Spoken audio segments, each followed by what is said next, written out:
고린도후서 3장 1절에서 3절까지 말씀입니다.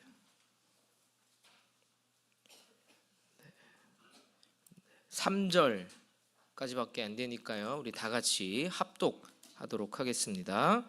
우리가 다시 자천하기를 시작하겠느냐? 우리가 어찌 어떤 사람처럼 추천서를 너희에게 붙이거나 혹은 너희에게 받거나 할 필요가 있느냐?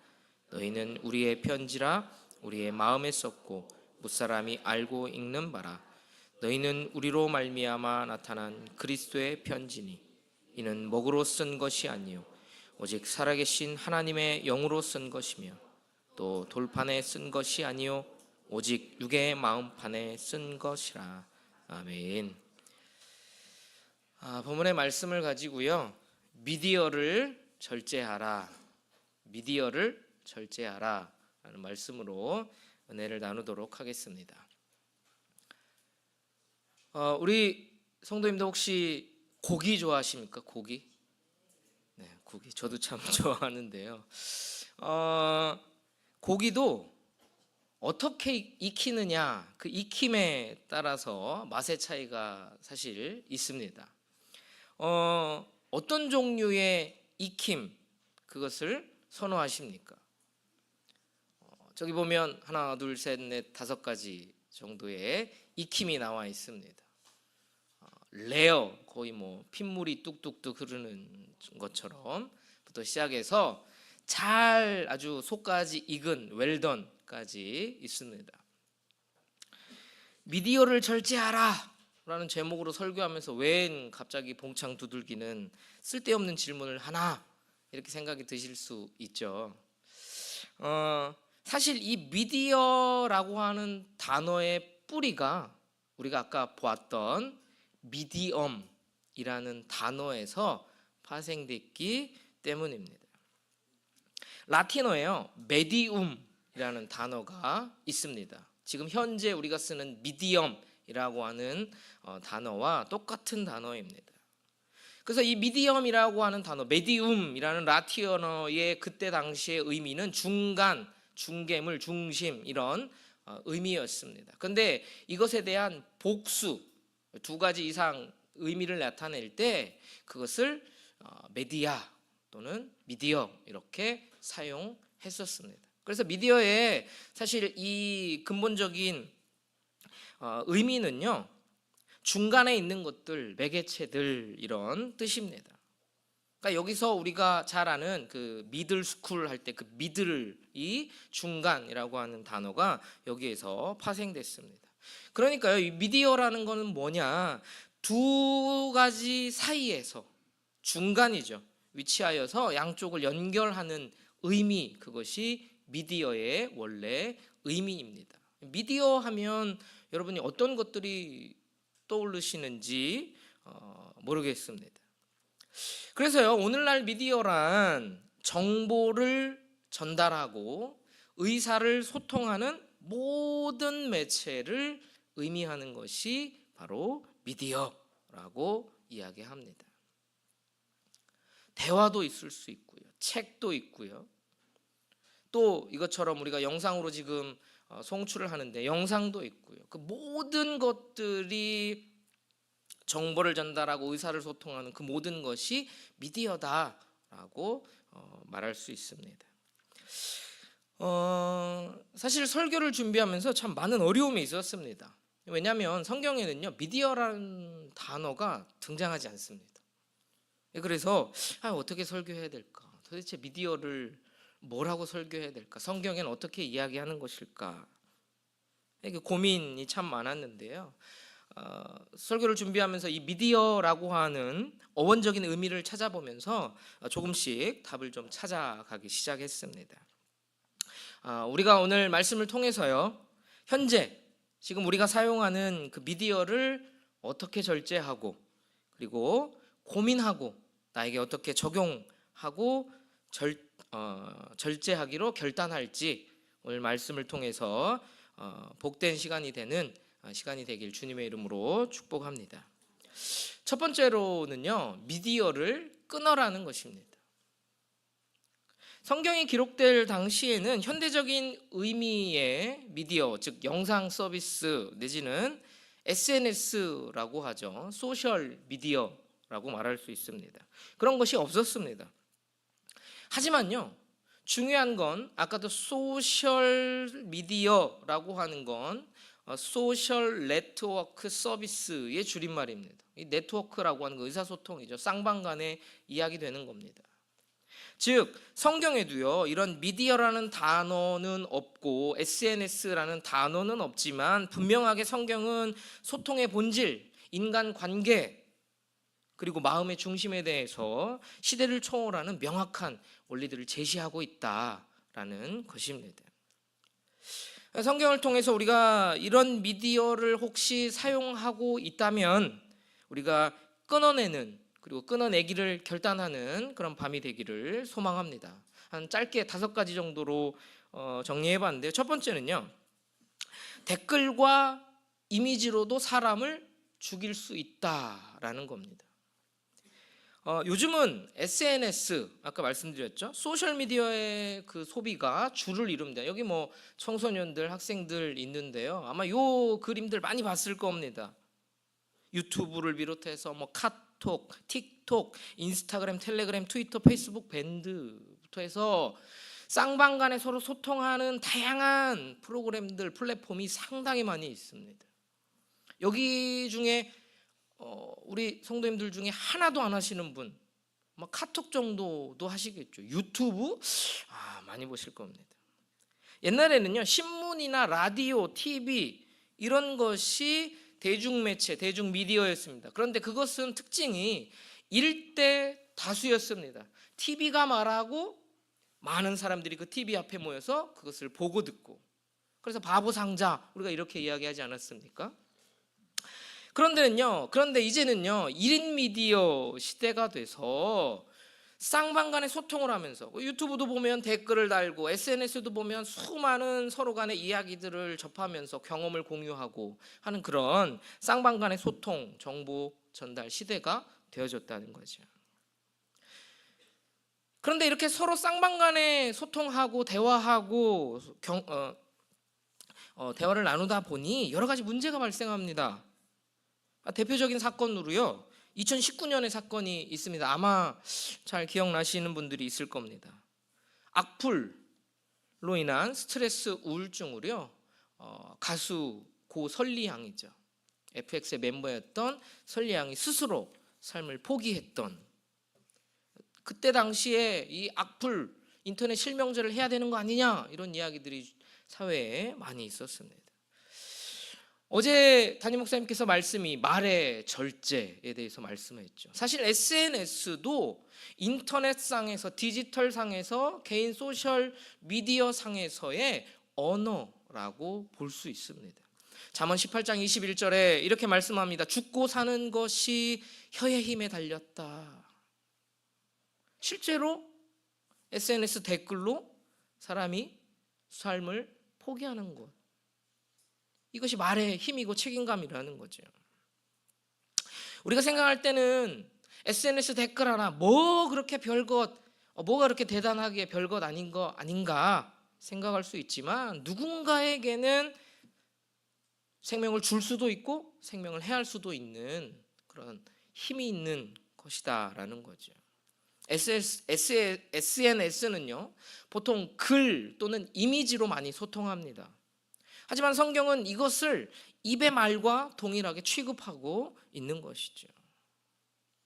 이런 악플, 조롱 섞인 이미지, 혹시 우리가 누군가를 저격하는 글, 악담, 이런 것들을 우리가 퍼나르거나 내지는 우리가 주도적으로 만들어내거나 한다면 우리는 그런 것을 멈춰야 한다는 거죠.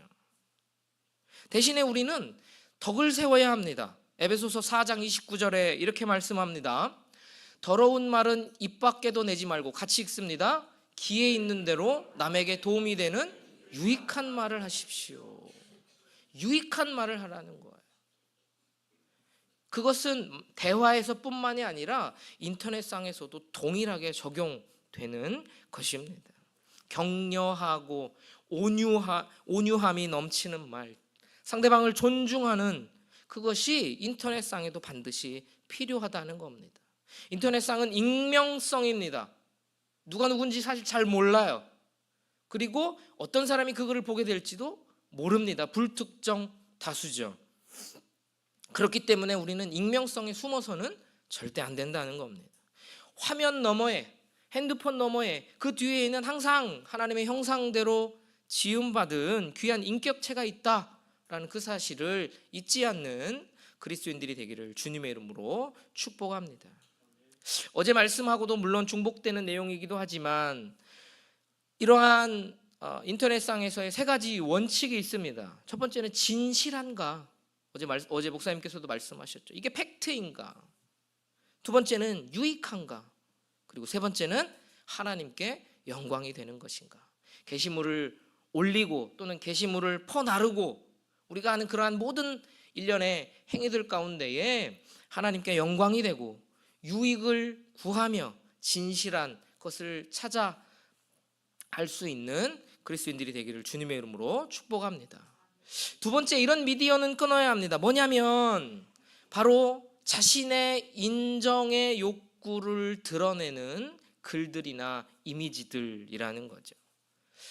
SNS의 가장 큰 유혹은요, 타인의 좋아요, 뭐 이런 겁니다. 인정이죠. 이게 말이 조금 이상하긴 한데 어르신들은 아마 잘 모르실 수 있어서 한번 소개해 드립니다. 혹시 조떼꾸알이라는 말을 아십니까? 욕이 아닙니다. 청소년들이 쓰는 말입니다. 조떼꾸알. 조떼꾸알이 뭐냐면 좋아요, 댓글 많이 해달라는 거예요. 좋아요 눌러달라는 거고 댓글 해달라는 거고 구독, 설정 이거 내가 꼭 볼 수 있게 해달라는 거죠. 알림 설정을 뭐냐면 내가 어떤 하나 영상을 올렸습니다. 그러면 알림을 설정해 놓으면 띵동 하고 떠요. 그걸 해달라는 거예요. 그러니까 뭐냐, 한마디로 잘 봐달라는 겁니다. 그런데 그 SNS상을 잘 보면요, 여러분, 자기가 화려하고 아름답고 우아하고 멋있는 사진들이 가득합니다. 빈티지하고 막 코 흘리고 뭐 어디 깨지고 째지고 이런 사진은 전혀 없어요. 사람들이 볼 때 와, 멋있다. 가끔 저도 어떻게 이렇게 지나다니다 이렇게 어떤 사람을 이렇게 보면 늘 이렇게 호텔 사진이 이렇게 있습니다. 호텔 앞에서 이렇게 하고 찍은 사진. 돈이 얼마나 많길래 늘 저렇게 호텔 사진을 찍을까? 물론 매일 가는 거 있을 수도 있겠지만 그때마다 기념으로 남기는 거죠. 물론 자기가 갔다 온 것에 대한 기념 좋을 수 있습니다. 그러나 그 이면에는 혹시 내가 인정받기 위한, 남들에게 우와 좋아요 라는 것을 받기 위한 인정 욕구에 의한 것은 아닌가 우리는 살펴봐야 한다는 것이죠. 마태복음 6장 1절은 우리에게 이렇게 말씀합니다. 사람에게 보이려고 그들 앞에서 너희 의를 행하지 않도록 주의하라. 그리하지 아니하면 하늘에 계신 너희 아버지께 상을 받지 못하리라. 사람에게 보이려고 하는 모든 게시물들이나 글들, 그것은 인정욕구에 해당할 수 있다는 것이죠. 요한 1서 2장 16절에서도 보면 여러 가지 우리의 기본 욕구에 대해서 나오는데, 정욕에 대해서 나오는데 이렇게 얘기합니다. 육신의 정욕, 안목의 정욕, 뭐라고요? 이생의 자랑. 이 세상에 있는 모든 것이 요 세 가지 중에 하나라는 거예요. 그런데 인정욕구는 아마 이생의 자랑일 거예요. 내가 이만큼 살고 있고, 내가 이만큼 남들보다 뛰어나고, 내가 이만큼 몸매가 아름답고, 내가 이만큼 위치에 있고 하는 것들을 드러내고 싶은 인정의 욕구. 우리는 자신의 삶을 과시하거나 포장하거나 그래서 사람들의 칭찬을 구하는 태도를 경계해야 합니다. 뭐 올리지 말고 뭐 그런 걸 전혀 하지 말아라. 맨날 코 흘리는 것만 올리고 나쁜 거 우는 것만 올리고 이런 거는 이렇게 말씀드리는 것이 아닙니다. 그 이면에 우리가 정말 나를 드러내기 위해서, 하나님을 드러내기 위함이 아닌 나의 과실을 드러내기 위하여 포장하고 있고, 사람들의 칭찬을 구하는 태도는 아닌가 점검해 볼 필요가 있다라는 것이죠. 그래서 게시문을 올리기 전에 우리 스스로 우리에게 질문해야 합니다. 나 자신의 결핍을 채우기 위한 것은 아닌가. 세 번째로는요, 이러한 미디어를 절제해야 합니다. 바로 알고리즘의 정화입니다. 알고리즘은 뭐냐면 우리가 유튜브나 어떤 다른 플랫폼에서 똑같은 것을 보면 동일한 내용의 비슷한 영상들이 쭉 따라 오릅니다. 뭐 말씀 묵상에 대한 영상을 한번 봤다면 그 뒤로 두 번, 세 번 해서 비슷한 영상들이 쭉 따라 오르는 것이죠. 필터 버블의 시대다 이렇게 이야기합니다. 이 필터 버블은 뭐냐면 SNS 또는 검색 엔진, 뭐 네이버나 다음 뭐 이런 것들이죠.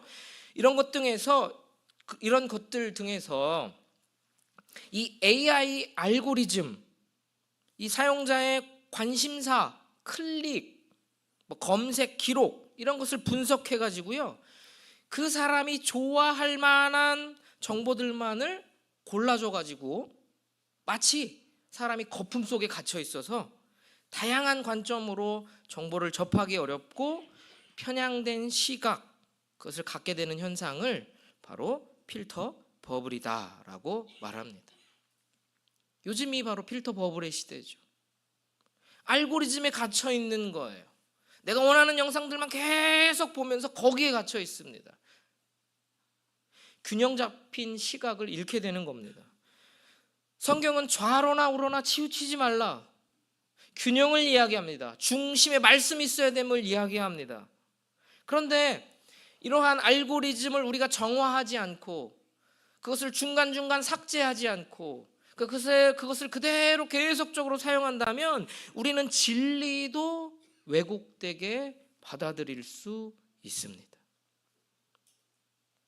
가끔 목사님도 요한계시록을 설교하시거나 이렇게 하실 때 여러 가지의 다양한 견해들이 있지만 목사님께서 성경을 연구했을 때 나는 이러한 견해를 따른다 이렇게 말씀하실 때가 있습니다. 다양한 견해를 다 접하라는 이야기는 아닙니다. 하지만 우리가 어떤 것에 갇혀 있다면 그것 너머에 다른 것을 볼 수 없는, 내가 아는 것이 전부가 되어버리는 그러한 오류를 범하게 될 수 있다는 것이죠. 그렇기 때문에요, 우리가 영적으로 침체되는 어떤 영상들, 그런 이미지들 또는 소개 글들, 또 탐욕을 부추기는 그러한 계정들 사실 많이 있을 수 있습니다. 요즘 청소년들은요, 이 집 주소라고도 할 수 있고 이름이라고도 할 수 있는데 이 계정이 여러 개가 있습니다. 구글 계정은 사실 뭐 무한대로 만들 수 있거든요. 아마 자녀들에게 한번, 우리 젊은 부모님들 한번 물어보세요. 너는 계정이 몇 개니? 청년들 아마 글쎄요, 기본 두세 개는 가지고 있을 겁니다. 이 계정을 가지고 다른 사람으로 나타내고, 이 계정을 가지고 다른 사람을 나타내고, 이 계정을 가지고 다른 사람을 나타냅니다. 그렇기 때문에 그런 것들은 우리가 가감히 언팔로우, 따르지 않거나, 혹시 구독 설정을 해놨더라도 이것이 성경으로 볼 때 균형을 잃게 하는 시각이라면 구독을 취소하거나 또는 숨기기라고 하는 기능들이 있습니다.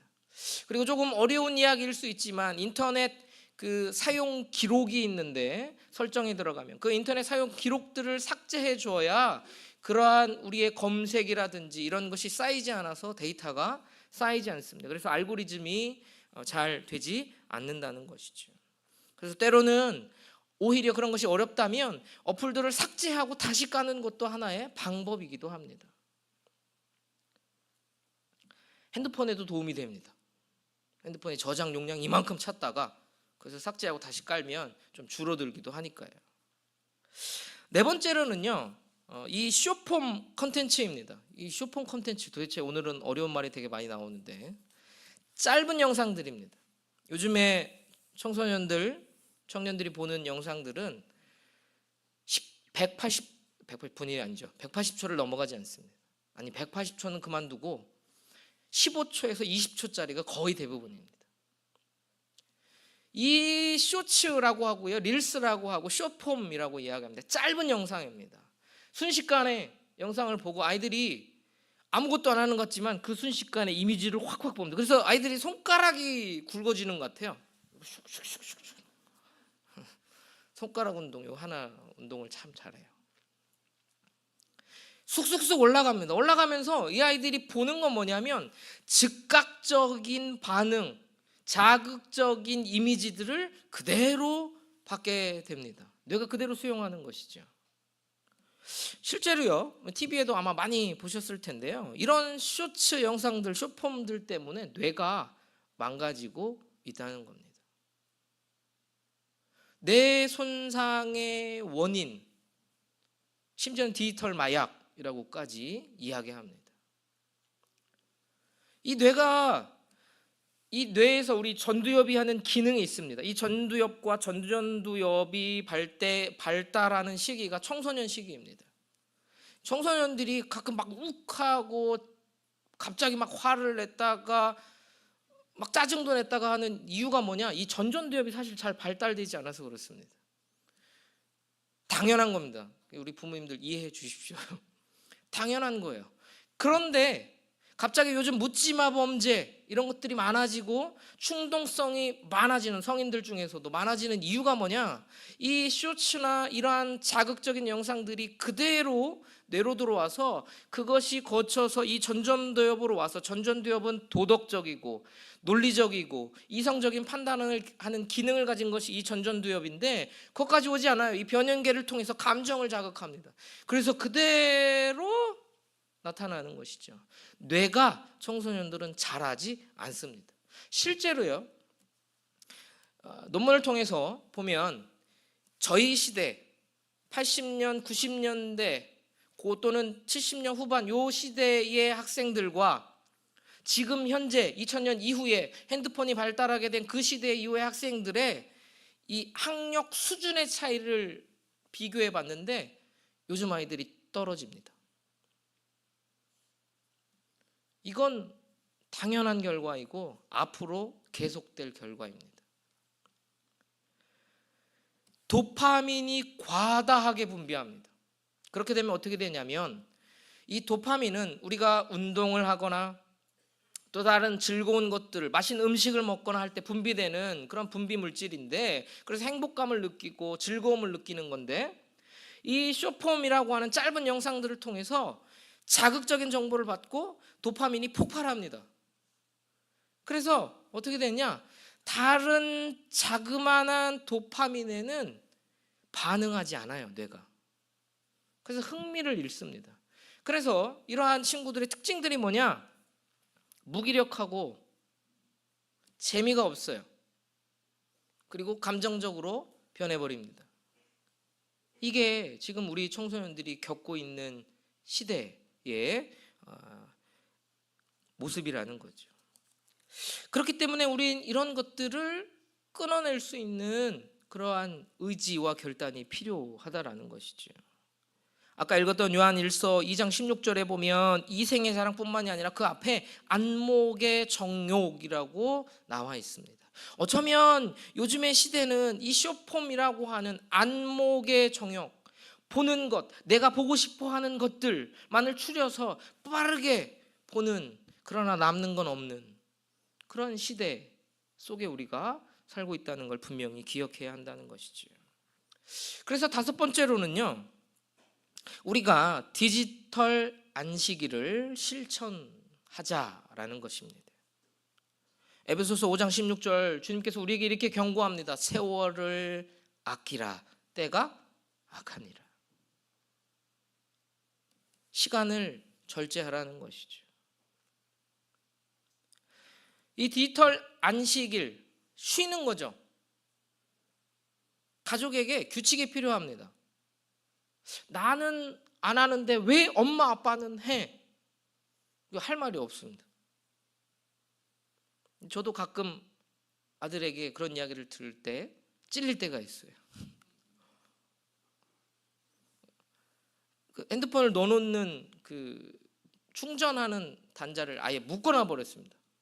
그래가지고 거기에서만 충전이 돼요. 그래서 집에 들어와서 잘 때면 거기다 놓고 자는데 그런 훈련은 잘 된 것 같아서 아직까지는 다행이긴 합니다. 아직까지는. 규칙이 필요하죠. 밥 먹는 데는 안 한다. 아니면 집에 들어오면 안 한다. 근데 그걸 아이 혼자만 하는 것이 아니라 청소년들, 청년들만 하는 것이 아니라 같이 하는 거죠. 가족이 같이. 그래야 시너지 효과를 낼 수 있습니다. 절제라고 하는 단어의 의미 가운데 보면 스스로 통제권을 갖는다는 의미가 있습니다. 스스로. 그러니까 절제는 강압적으로 해서는 절대 되는 것이 아닙니다. 절제할 수 있는 힘, 그 능력을 길러줘야 되는 것이죠. 자녀가 핸드폰을 보고 있으면 아마 다들 속이 터지실 겁니다. 저 뒤는 말씀드리지 않겠습니다. 이거를 할 때가 있을 겁니다. 근데 지지해주고 버텨주고 기다려줘야, 그리고 그 약속을 어겼을 때는 분명한 가이드라인이 있어야 그 아이들도 스스로 절제해가는 힘을 길러낼 수 있겠죠. 강압적으로 뺏어버리고 강압적으로 그냥 다 차단시켜버리고, 물론 최후의 수단으로는 써먹을 수 있겠죠. 그런데 모든 상황 속에서 자녀들이 요즘 디지털 시대이기 때문에 노트북, 핸드폰, 이런 패드 이런 걸 사용 안 할 수 없습니다.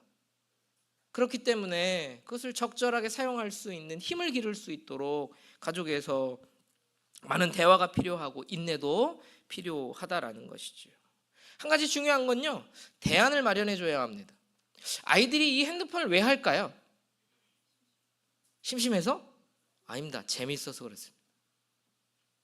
물론 심심해서 보겠죠. 재밌어서 보는 거예요. 이거 재미없으면 아이들 안 합니다. 근데 재밌거든요.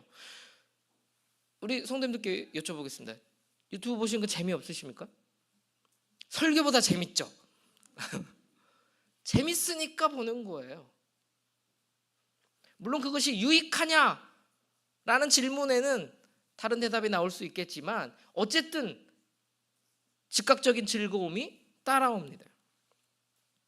그렇기 때문에 우리가 다른 대안들을 해줄 필요가 있습니다. 다른 놀이를 한다든지 몸을 움직이게 한다든지 가족여행을 한다든지 다른 것들을 통해서 즐거움을 마련해 줄 수 있어야 하는 것이죠.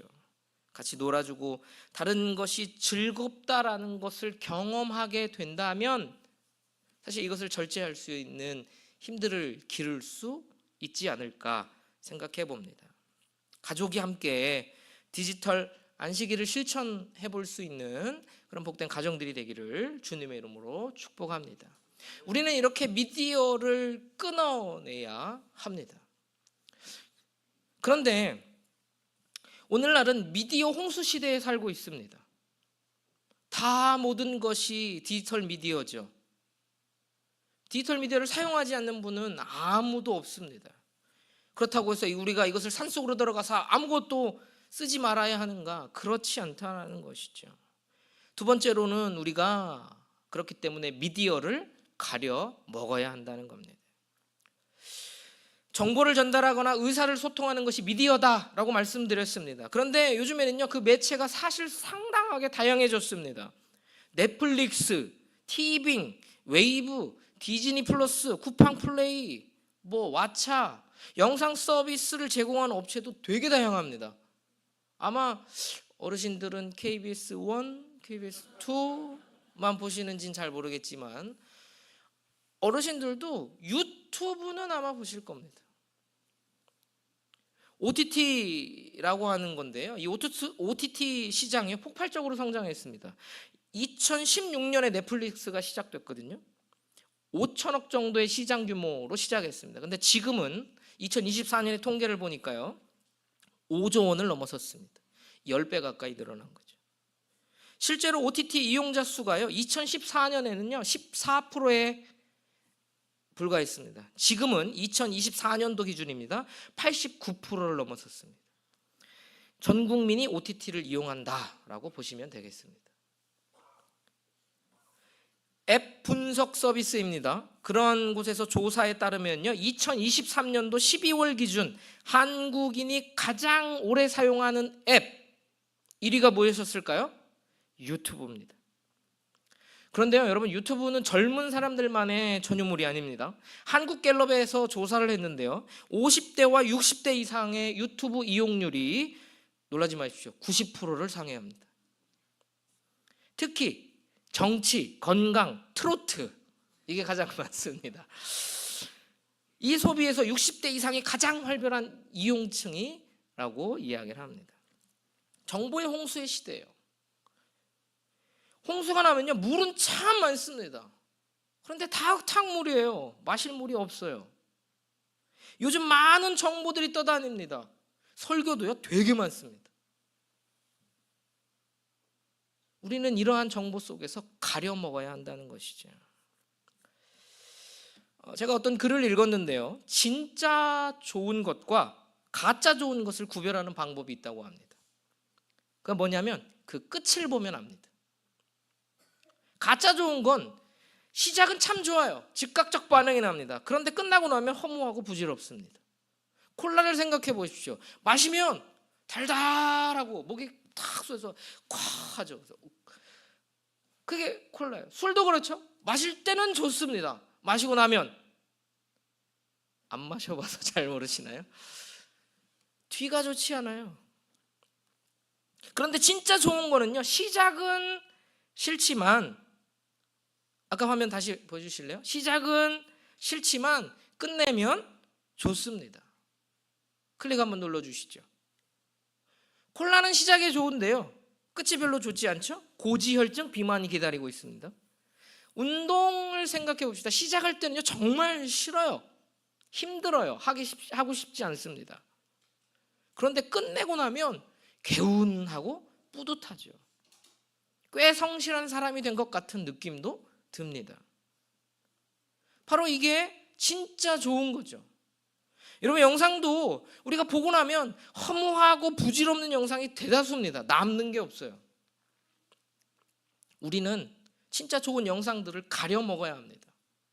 우리 목사님께서도 종종 설교 시간에 말씀하시지 않습니까? 다니시면서 뭐 성경을 읽으신다든지, 아니 교회사 강의 준비하실 때 그런 필요한 영상들을 찾아보신다든지, 우리에게도 남는 영상들이 분명히 있습니다.